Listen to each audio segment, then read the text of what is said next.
Hello, আসসালামু আলাইকুম। শখের খামার ফরিদপুর থেকে ছোট্ট একটা শর্ট ভিডিও নিয়ে চলে আসলাম। তো আজকে হচ্ছে আমার ব্রয়লার মুরগিকে এটা হচ্ছে 18 দিন বয়স হয়েছে এই সেটে। তো ব্রয়লার মুরগির 18 দিন আজকে ভ্যাকসিন করবো গাম্বুরা। তো প্রচুর পরিমাণে গরম, তো এই গরমের মধ্যে অবশ্যই ভ্যাকসিনটা সন্ধ্যার পর করতে হবে অথবা খুবই ভোরে করতে হবে। আর মুরগিগুলোকে অবশ্যই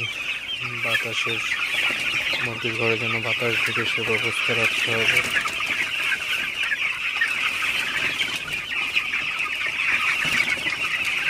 আর মুরগিগুলোকে অবশ্যই তাড়াই রাখতে হবে, যাতে ঠিকঠাক মতো খাবার খায়।